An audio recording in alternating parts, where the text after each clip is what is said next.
So the Okay. session today is the book of Shoftim, the book of Judges. And we together have finished the book of Joshua before Yom Kippur. And now that we're coming back together, we're going to learn the book of Shoftim, Emes Hashem.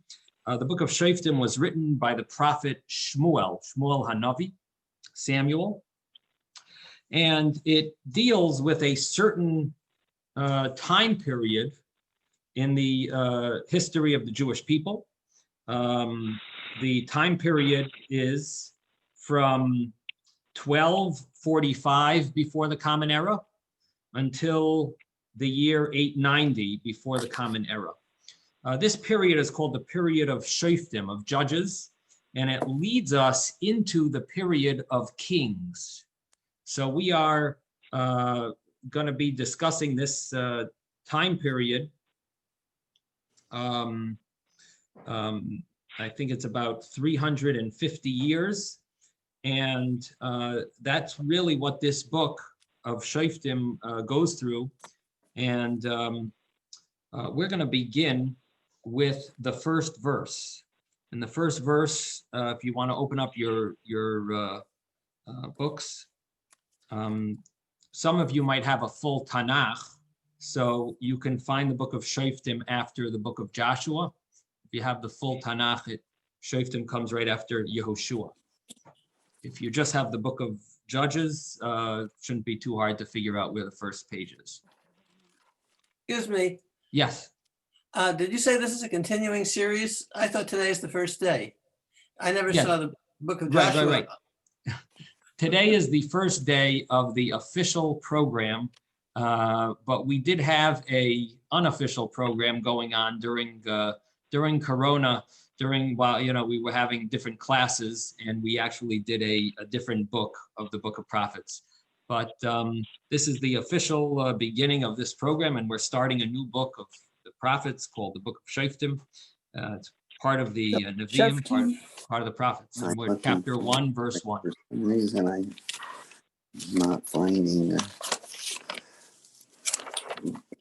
Okay, if there's anyone that can't find where we are, please tell me. What do you see in your book? If you can't find Shoftim, do you see something else, or? Wait, turn back. Turn back. Excuse me, Rabbi, this is Naomi. Can you hear me? Go, will you Yes, get I can. Please. Thank you. Shalom. Shalom.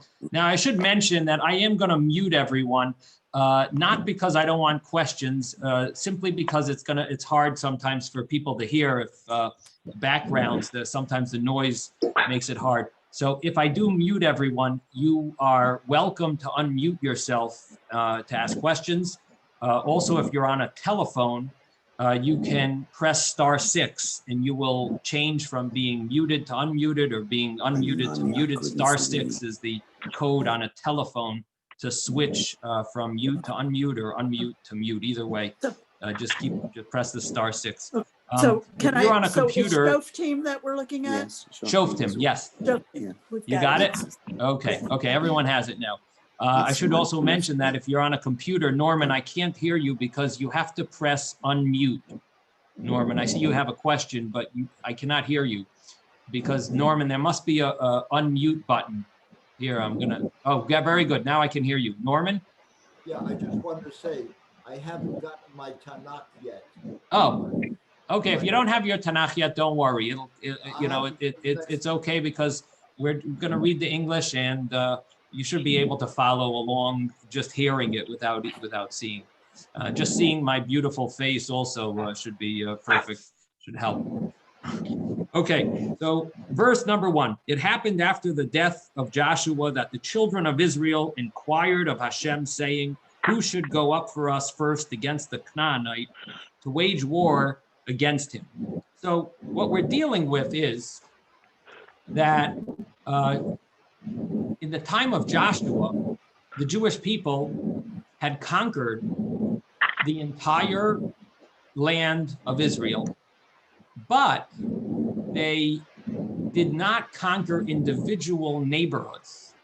So even though they conquered the general land, but there were numerous pockets of Arabs, of people who lived in Israel. Shouldn't call them Arabs because at that time, I don't know if that's the term that was used, but there were 7 nations that lived in Israel at that time, and the Jewish people were meant to have waged war and emptied the entire land of these enemies. The reason we call them enemies, number one, they hated the Jewish people, but additionally, spiritually, they were our enemies because they were going to cause terrible influence to the Jewish people. So because of that, the Jewish people should have wiped them off the face of the earth, or at least gotten them to leave Israel. But however, there was a certain issue that the Jewish people had not to destroy them. What was that? What was it that caused the Jewish people to not want to, in other words, they had wars, they conquered many lands. Why didn't they want to just finish it off?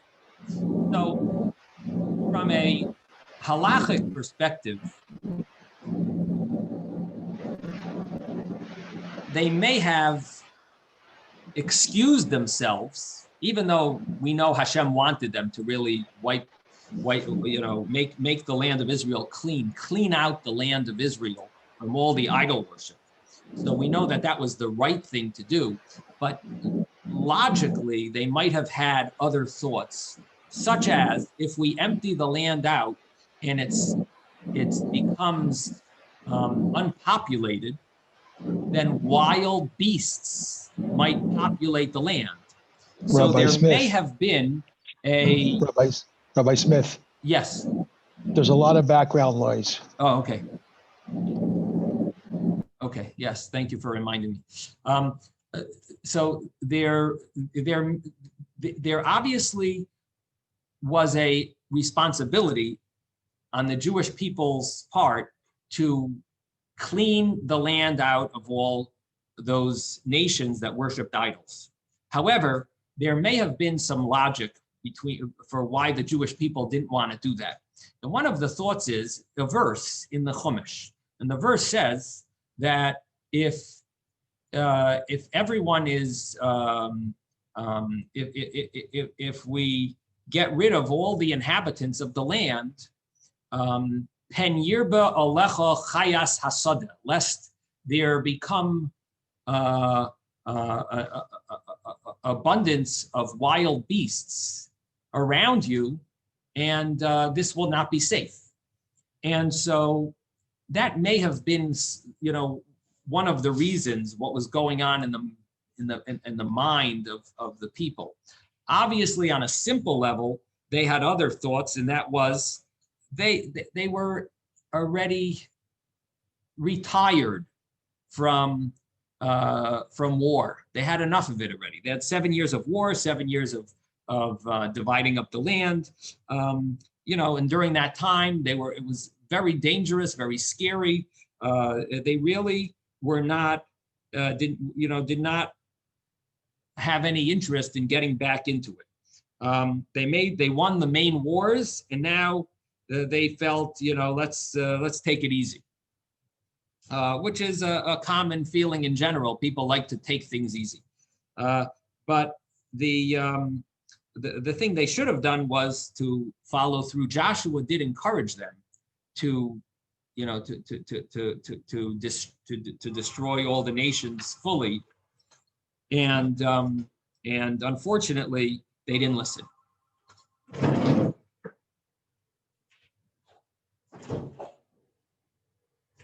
So the verse here tells us that after Joshua passed away, the children of Israel, they asked Hashem who should go up first against the Canaanite.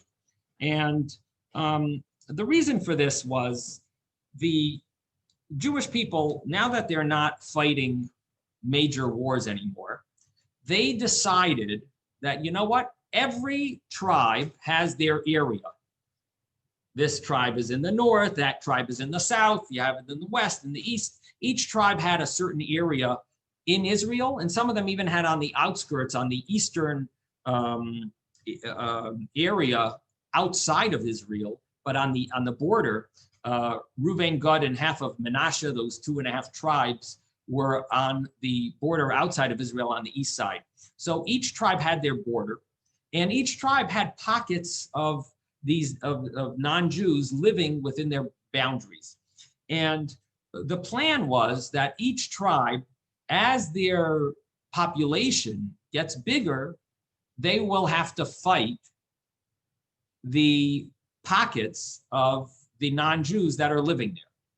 But they're not going to fight it as a national war with the entire Jewish people. They'll fight the wars individually. Individual tribes will fight their wars now.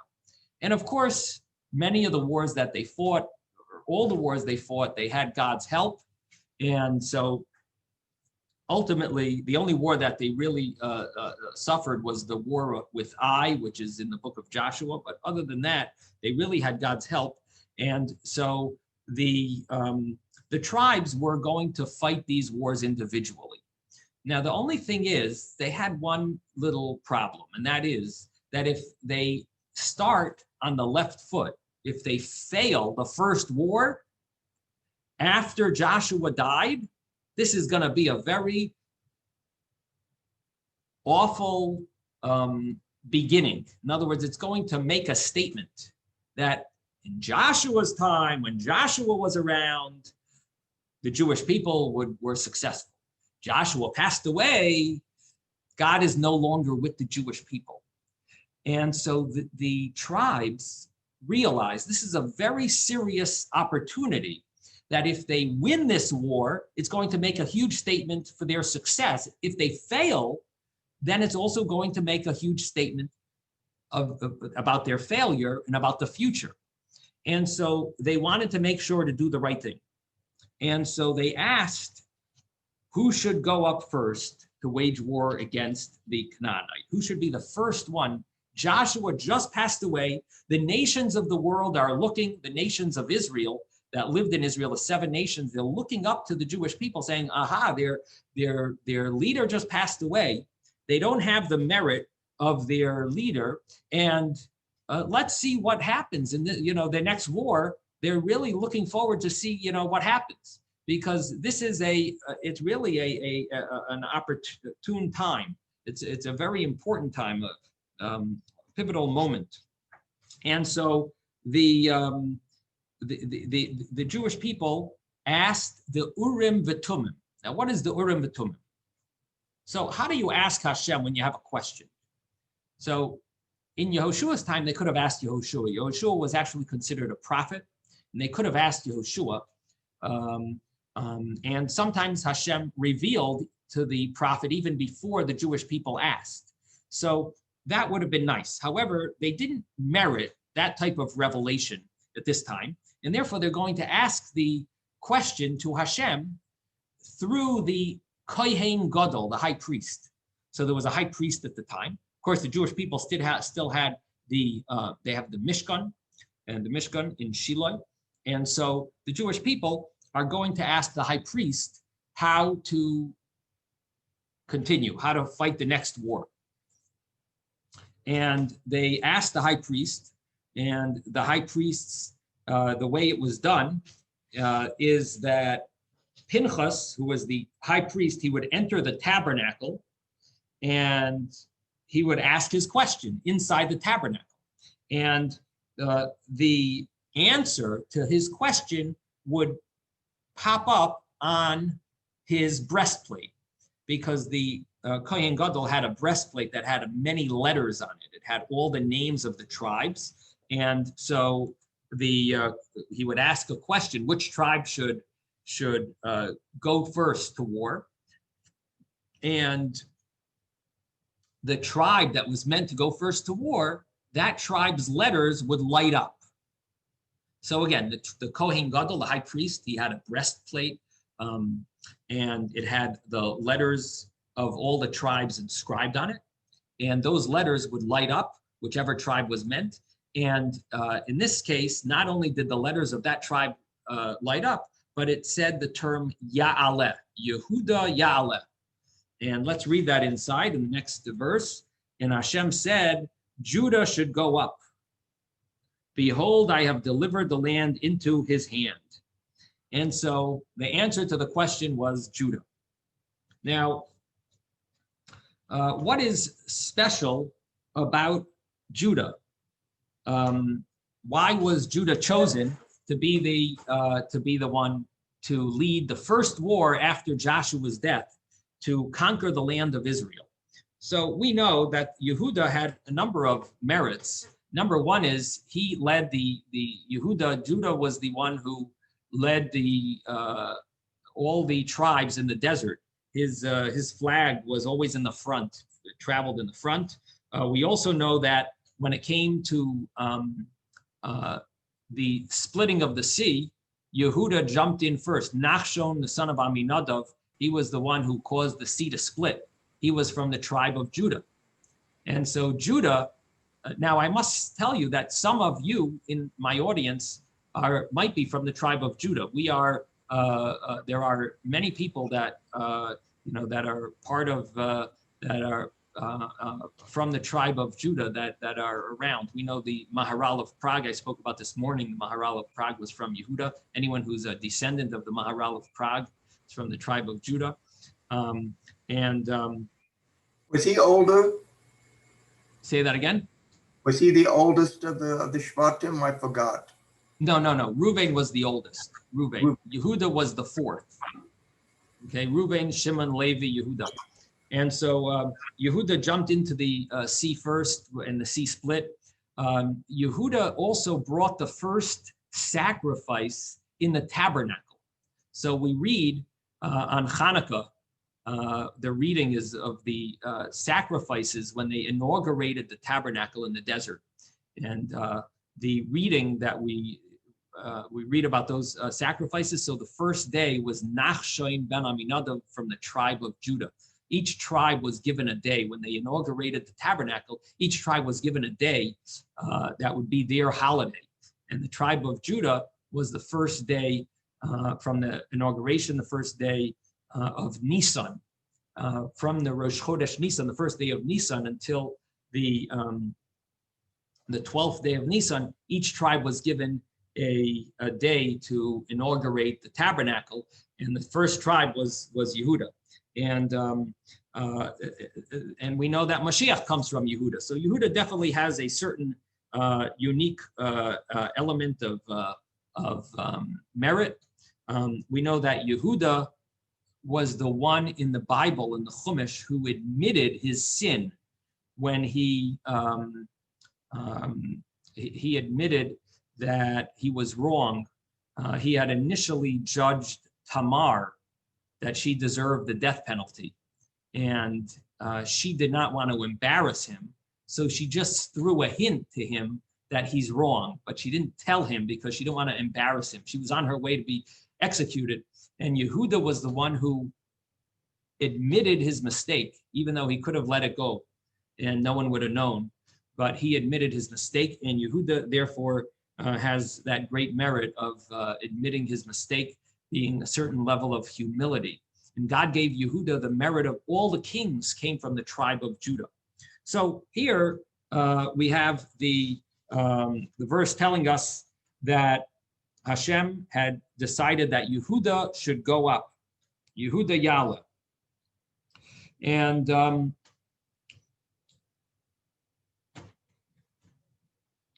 Judah said to Shimon, his brother, we're now on verse 3.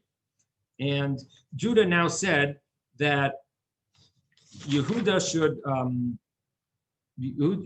Judah said to Shimon, his brother, go up and battle with me for my portion, and let us wage war against the Canaanite. Then I too will go with you for your portion. And so Shimon went with him, and Judah attacked, and Hashem delivered the Canaanite and the Perizzite into their hand. They struck them down at Bezek, 10,000 men. So this is the story of Yehuda decided that they should ask Shimon. They wanted Shimon to join them, which is another tribe. Now, why did Yehuda pick Shimon, and why did they pick anyone? So they should have gone themselves. So the reason is because they were uncomfortable facing the Canaanim themselves. They felt that if they had more merit, the merit of another tribe, that would help them. And why did they ask Shimon? And the reason is because for a few reasons. The tribe of, they wanted an older tribe to be with them. So Yehuda was the fourth tribe. Who were the older tribes? Reuven, Shimon, and Levi. So they could have asked Reuven and Levi. But think about it. Where does Reuven live? Reuven was one of those tribes that was on the east side of the Jordan River. They were all the way in, far away. And they were risking they really went above and beyond to help the Jewish people fight the wars when they were conquering the land initially. And now to go ask them to come back to help us fight this small war, like a neighborhood war, they felt that, they didn't think that Yehuda that Reuven would go for it. And they maybe felt guilty even asking them. And the only other option was Levi. They could ask the Levites to join them. And the Levites never went to war, and they served in the tabernacle. So basically, the only option was, if they wanted an older tribe to go with them, it was Shimon. Now, the other reason is Shimon actually was one of the, I guess, surprising situations that came about when they were portioned their land. Every tribe got a piece of land. But where did Shimon get his piece of land? Shimon got his piece of land in the property of Yehuda. So Yehuda and Shimon are actually in the same area. And since Shimon and Yehuda was located in the middle of the portion of Judah, it made sense that they should help each other in war. Now, the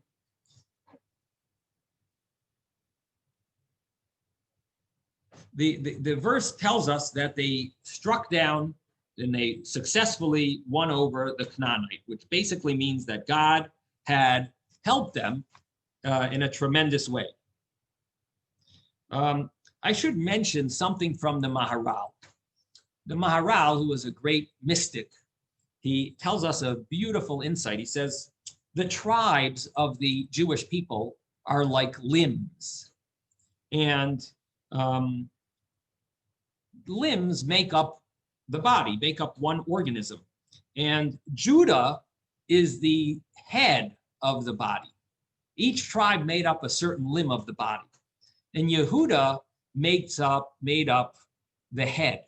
And so this is the idea that Yehuda would be like the leader, almost like the time of Mashiach. Yehuda has that element of being the head, being kingship came from Yehuda, and the head is like the main, the main place of where the soul is. And so Yehuda is like the Rosh B'nai Yisrael. He's the head of the Jewish people. And therefore, interestingly enough, we find that many of the Jewish leaders were from the tribe of Yehuda, besides King David and King Solomon, which is obvious. But Rabbeinu HaKadosh, which we spoke about this morning, those that came to the 10 o'clock program this morning, we spoke about Rabbeinu HaKadosh, Rabbi Yehuda HaNasi, who was from the tribe of Judah, and Rabbi Shimon ben Gamliel, his father, and Hillel. They all came from the tribe of Yehuda, and Yehuda has that leadership element, and according to the Maharal, he symbolizes the head. And Hasidic teachings mention the idea that the leader of the Jewish people is called the Rosh B'nai Yisrael. And the Rosh B'nai Yisrael is the head of the Jewish people, which means that that we, the leader of the Jewish people has, in a certain sense, a obligation, a responsibility to bring together all of the Jewish people and lead them, similar to a head leading the entire, leading the whole body. And so that's a beautiful insight of the Maharal. Here we find that the Jewish people did something which is not something that we ever would think of doing. In verse 5, take a look at the next verse. They found Adoni Bezek in Bezek and battled against him. This is the king. Adoni Bezek is the king, and they battled against him. However, they weren't able to get him initially, and they struck down the Canaanite and the Perizzite. And verse 6 says Adoni Bezek fled, and they chased after him. So he somehow escaped, and they chased after him, and they finally did reach him, and they seized him and cut off his thumbs and his big toes. Now, it's totally unheard of. Jewish people don't torture other people. And this is one case in the entire Torah that we find that they did something that was totally not a Jewish thing to do, but obviously God had told them to do this.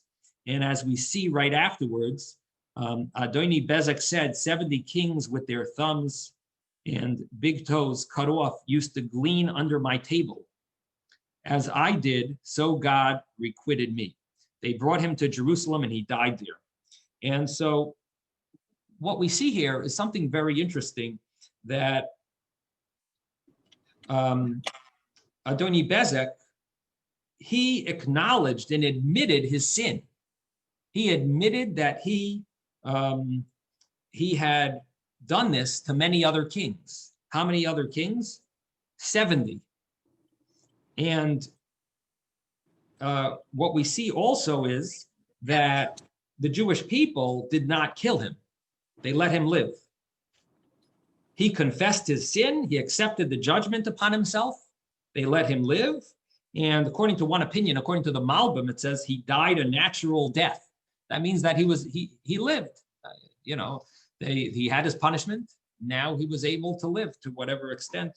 And this shows how sincere confession, in a certain sense, atones or fully atones, and for a sin, even by a non-Jew. And yes, hello. This is Melissa Bitterman. I'm calling because my dentist, Dr. Johnson, is trying to make an appointment for me tomorrow with Dr. Not sure how that happened. Okay. So that's the story of Adoni Bezek. Now, what we also see is something very interesting, and that is that. Rabbi? Yes. Can I ask a question? Sure. If Hashem told Yehuda to go first, why did he ask Shimon to go with him? Isn't that going against what God told him to do? So it's a very good question. The commentaries I didn't find much discussion about it. The understanding I have was that the question was not a question of which tribe should be the only tribe to fight. It was more a question of in which tribal area and should the fight be, or which tribe should be the main tribe to fight this war. Not that they weren't allowed to accept the help of any others. The question was just which one should take the responsibility to fight the war.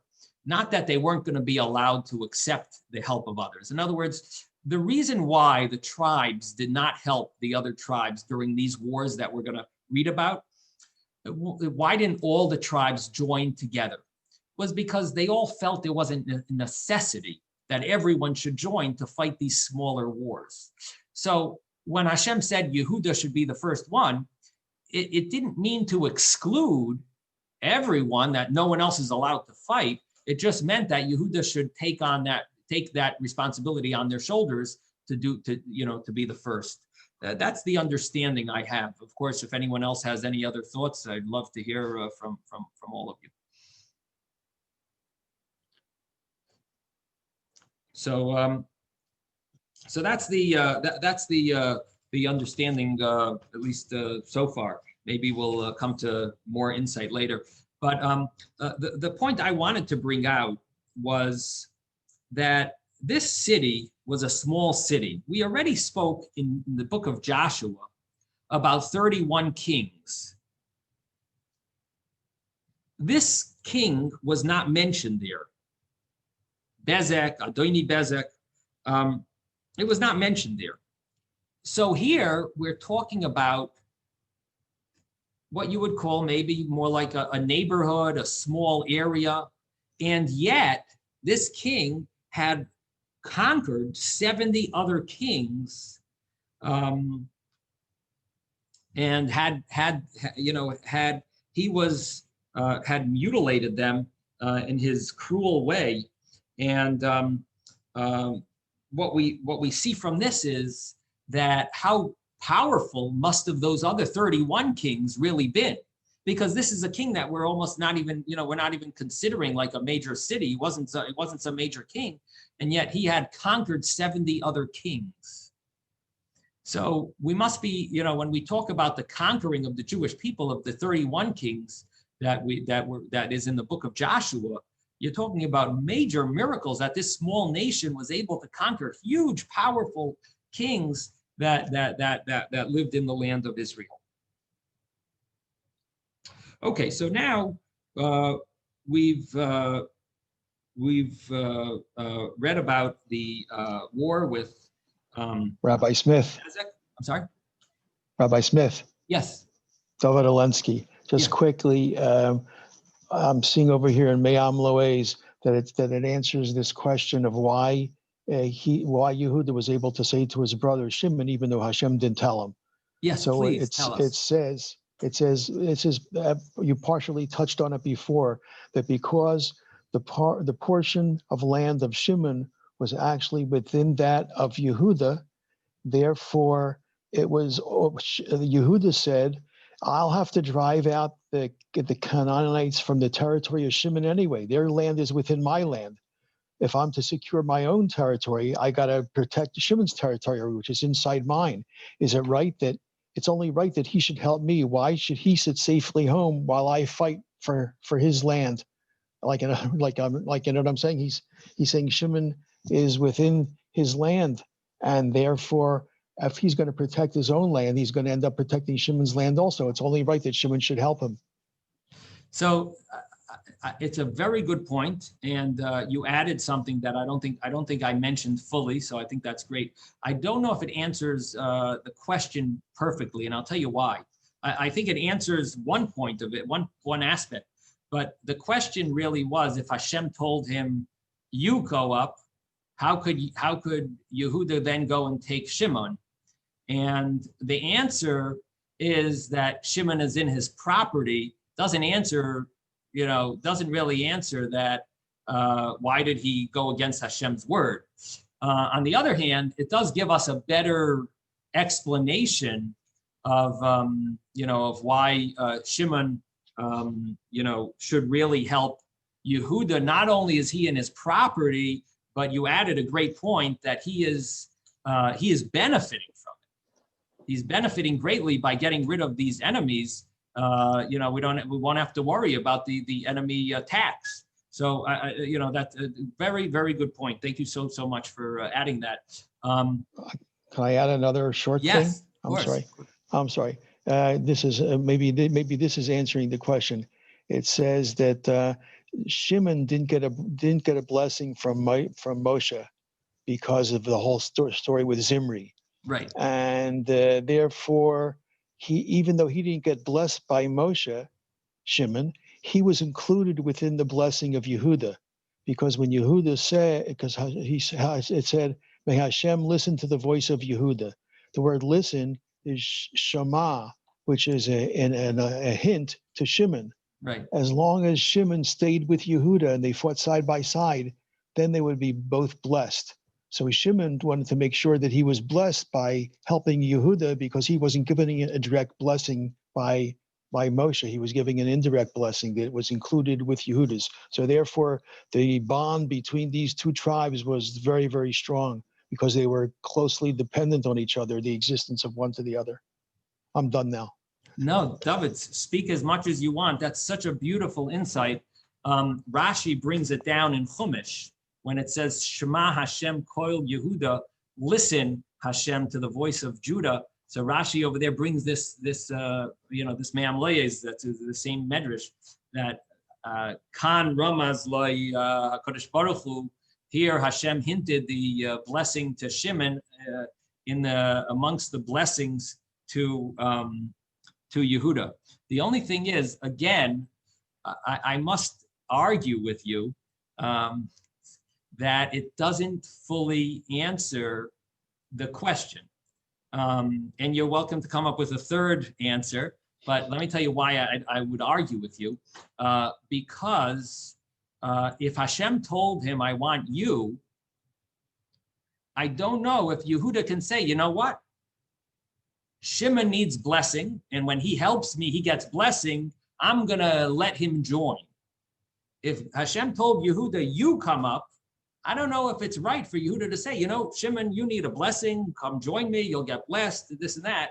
If Hashem said, I want you, you know. So I think the question is a little stronger than the answer. Of course, it adds a little insight, a beautiful, a very important point that Shimon, seems to be connected to Yehuda, and it's almost like his atonement is somehow Yehuda is going to give Shimon his atonement, and which is a beautiful idea. Maybe something to do with Yehuda being humble, and if Shimon had that humility, they never would have been so had such audacity to Moses.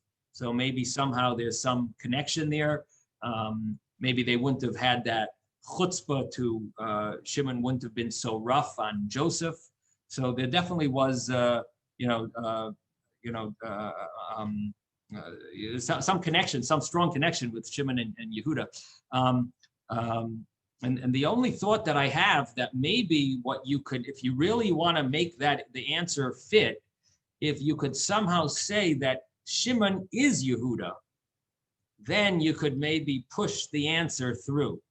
You'd have to really push it and say, Shimon really is Yehuda. They're really one tribe, but I never saw that written anywhere. So, we need to find some sources for such a thing. Miranda, yes. I don't know if this is off track, but it might be an answer. It made me think of when Moshe was building the Mishkan, and he had the tribe of Dan and a high tribe and a low tribe work together to equalize things. Would that have anything to do with this? That Interesting. It would equalize something? It just Right. came to my mind, but I don't know. Right, if it's right. halachic or whatever. Very interesting. Miranda's mentioning the idea that building the Mishkan, Betzalel was Ben Uri Ben Chor Lamate Yehuda. Betzalel was from the precious tribe of Judah, and Aliyah Ben Achisamach Lamate Dan was also building the tabernacle, and he was from the tribe of Dan, which was considered one of the lowest of the tribes, and Moses connected the two, and the Talmud says, it all boils down to serving Hashem with the. It doesn't matter where you come from, but it's as long as you have in mind to serve Hashem properly. So the idea that maybe Yehuda and Shimon somehow combining the two, that's a, it's a nice idea. Again, it would have to be developed into how to fully answer the question of Yehuda allowing Shimon to join. Okay. Yeah. Any other thoughts? Yeah. How do you combine two Shvatim? I guess we're not talking about people. We're talking about Shvatim. Are we talking about the personality of the original Shimon and Yehuda? No, we're talking about the entire tribe of Yehuda and the entire tribe of Shimon were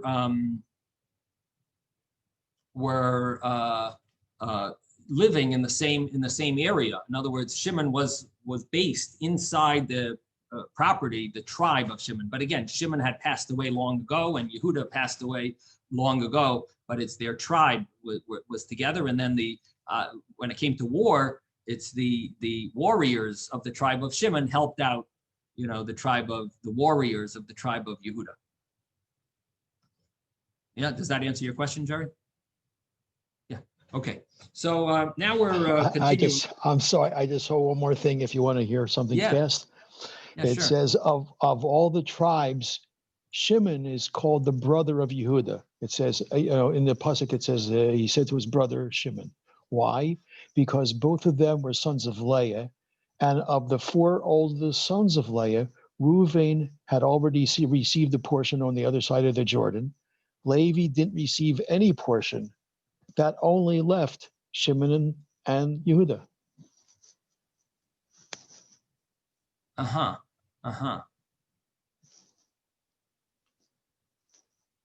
So in other words, maybe they were included in the bracha because they together from all the tribes were considered to be brothers more than the other ones.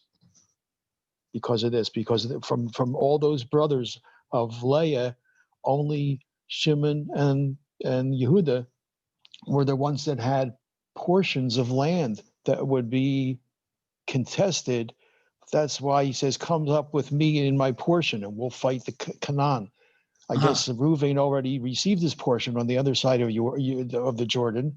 Levi didn't receive any portion, so therefore there wasn't a specific need for them to even defend that land. But Shimon and Yehuda were the only two. All the portions of Leah's of the oldest children of Leah, they were the only ones that actually got land. Mm-hmm. Anyway, I don't know. It sounds interesting. Okay, so we're going to continue verse 8. The children of Judah then waged war against Jerusalem, and they conquered it and struck it down by the edge of the sword, and they set the city on fire. Afterwards, the children of Judah descended to wage war against the Canaanite who inhabited the mountain, the south, and the lowland. So after conquering the city, they wanted to conquer all the suburbs of the city of Jerusalem. Yehuda had gone forth against the Canaanite who dwelled in Hebron. The name of Hebron in early times was Kiryas Arba, and they struck down the giants, Shishai,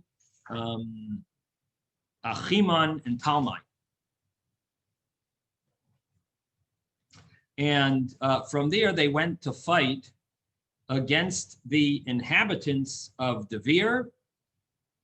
And the name of Devir in early times was Kiryas Sefer. So here we're backtracking a bit to the story of conquering Yerushalayim. And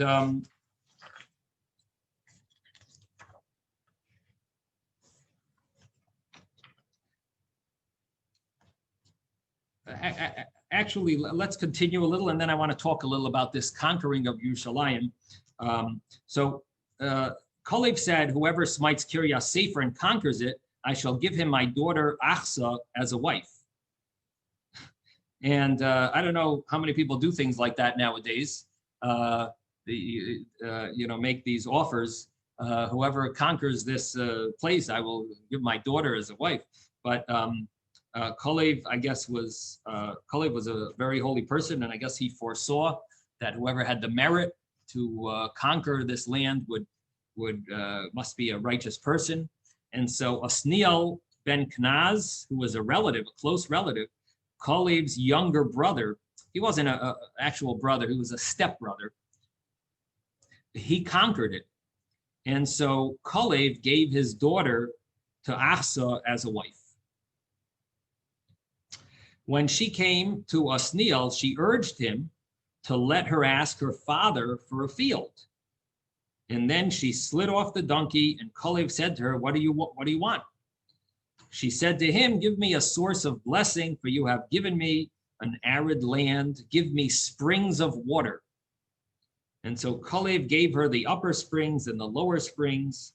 And that is the story of, Kalev giving his daughter to this very holy person, Osniel, which we'll read more about later. Now, she got a certain special land as well. And now the verse continues with the Canaanite. Uvnei Cani chaysin Moshe. The family of the Canaanite, the children of the Canaanite, Moshe's father-in-law, which is another name for Yisro. We read in the Torah about Jethro having many names. And so one of the names was Cani. So the verse here tells us about the Canaanite, the children of the Canaanite. They ascended from the city of date palms with the children of Judah to the wilderness of Judah, that is south of Arad. And they went and settled with the people. And Judah went with his brother Shimon, and they struck down the Canaanite who dwelled in the city of, it's called Tzfas, but it's obviously not the Tzfas that we know, because we're all the way down south. We're talking down south, and the Tzfas of today is all the way up north. Vayacharimu Isa, Vayikra Shema Ir Chorma, and they called the city Chorma. Vayilka Yehudas Aza, then he conquered Gaza, and Be'es Gavula in its territory, Be'es Ashkelon, and Ashkelon its territory, Ekron in its territory. And Hashem was with Yehuda, and he drove out the inhabitants of the mountains, but the inhabitants of the valley could not be driven out because they had iron chariots. So he was able to conquer the mountain, but he couldn't conquer the valley. Now that's very surprising, because normally it's much easier to conquer a valley than to conquer a mountain. Mountain, the people are on top of you. And so the commentaries here tell us that the Hashem specifically made it this way, that they should be successful in doing something very hard, so that they will know that all of the victory is from Hashem, and nothing to do with the strength of the Canaanite nations. And nevertheless, they were afraid to, they were afraid to fight the valley because of the iron chariots. And they shouldn't have been afraid, but of course they were. And then we read about the fact that Kalev got the city. They granted Hebron to Kalev as Moses had spoken, and he drove the 3 sons of the giants from there. But the children of Benjamin did not drive out the Yebusite, the inhabitant of Jerusalem. So the Yebusite dwelt with the children of Benjamin in Jerusalem until this day. And here we try to figure out what is going on with Jerusalem. We read already that the Judah conquered Jerusalem, and now we're reading about Benjamin, which is a different tribe, wanted to conquer Jerusalem. He wanted to get rid of the Yevusi. And here we read that he's unable to. But how is there a Yevusi? What is Benjamin doing in Jerusalem if Yehuda was going to be the one to conquer Jerusalem? So what the commentaries also find contradictions, because if you look back in Joshua chapter 15, in Joshua 15, it says over there that, I'm going to read it for you.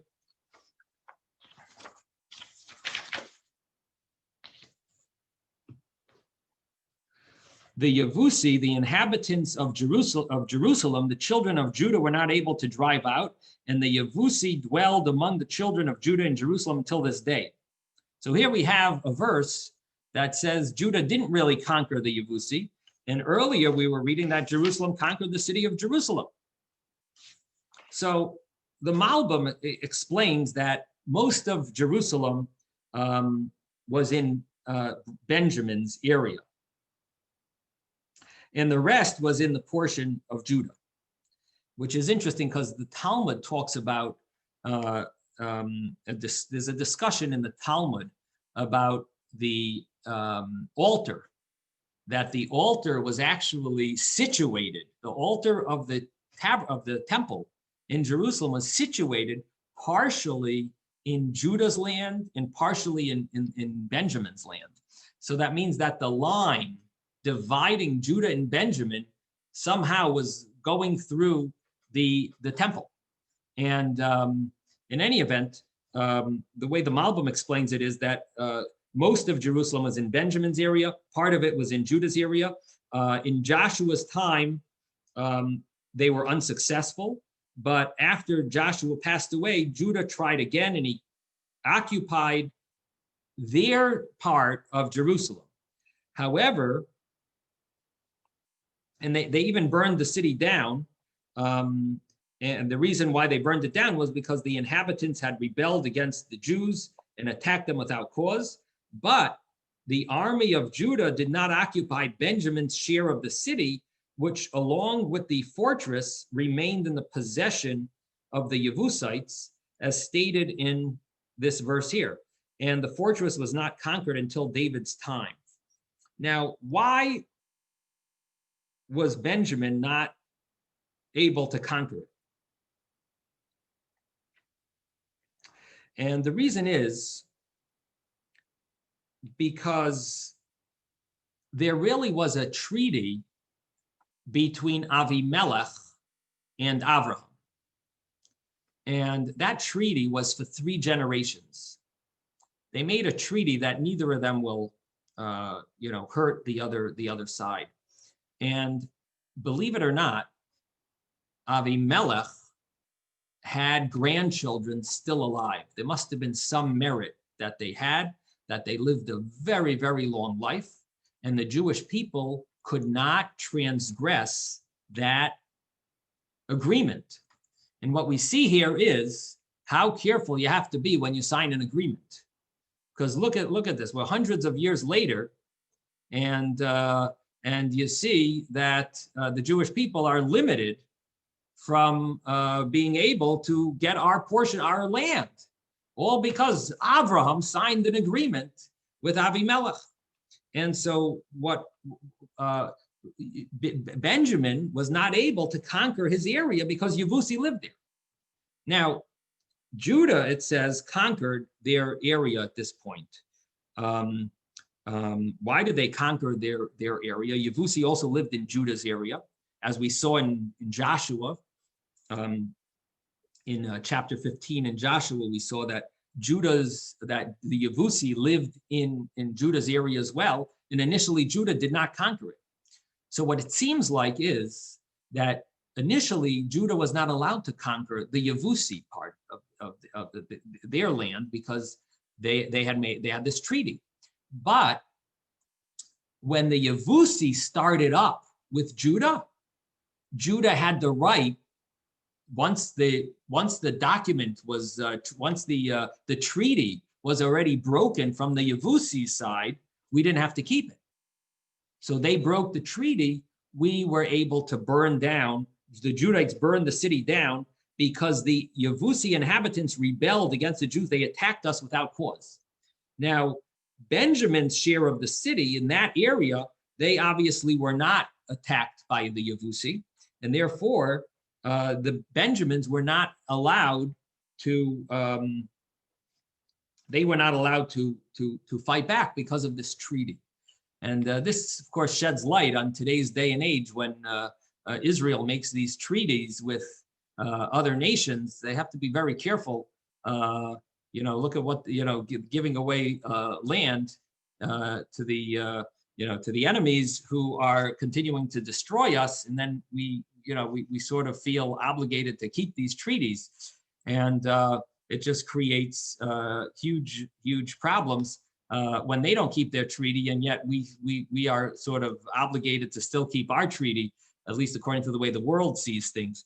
And the verse ends that the story continues here with the tribes of Joseph.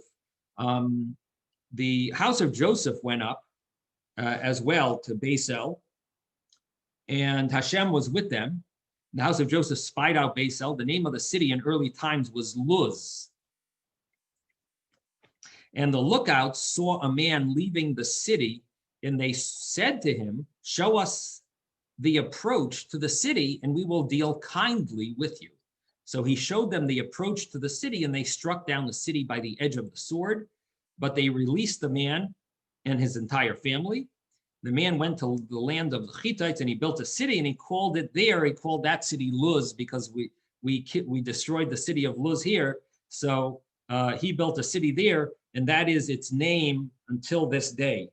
And until this day means when Shmuel Hanavi, Samuel the prophet, wrote this book of Shoftim, of Judges, that city was still called Luz. Now, the story here is, it doesn't say it so clearly, but the Malba mentions that when he showed the approach to the city, it says, and they struck down the city by the edge of the sword, which implies that they didn't even take an army with them. The lookout people, they went, the man showed them how to get to the city. They went and they conquered they saw the city. They said, let's just conquer it ourselves. And they did that. And again, you see the miracles of Hashem, how Hashem wanted us to have that courage. And we also commentaries talk about the name of the city called Luz, that the Luz either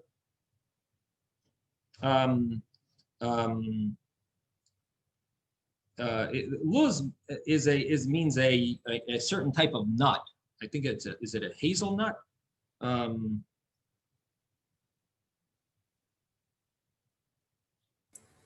it was a light. What is that? Wouldn't it be a light, Luz? Or maybe I'm thinking Spanish. Yeah, no, it's not. It's a hazelnut. And now, just like the nut, the hazelnut is a very strong shell. So also the city had a very strong wall. Or another explanation is that there was a hazelnut tree that camouflaged the opening of the city, so no one could ever get in. And it would have been impossible for them to get to the city and win it if not for this man that helped him. Now, one of the reasons why it says here that it's still called Luz is because the city survived. Excuse me. It's showing us that because this man cooperated with the Jewish people, Hashem gave a blessing to that city that it would not be destroyed when different kings had come and conquered everything, like Sancherib and Nebuchadnezzar, the king of Babylon, Sancherib, the king of Ashur. They made total destruction, but yet this city stayed around, showing how Hashem wanted to give a certain appreciation and gratitude to the man who helped out the Jewish people. We're going to conclude the class right now.